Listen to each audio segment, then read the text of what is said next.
నందైతే నేను బద్రీనాథ్. అయితే ఏంటి? నాకు కొంచెం దిక్కుంది కానీ దానికి లెక్కుంది. చూడప్ప సిద్ధప్ప, నేను సింహం అంటానబ్బా. అది గడ్డం గీసుకోలేదు, మేము గీసుకోగలం అంతే తేడా. మిగతాదంతా సేమ్ టు సేమ్.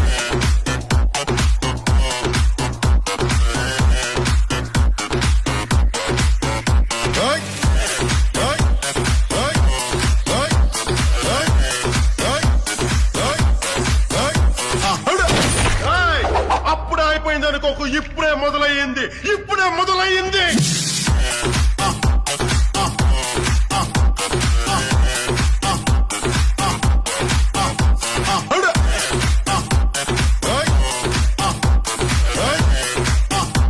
మీరు భయపడతారు, నేను పెడతాను.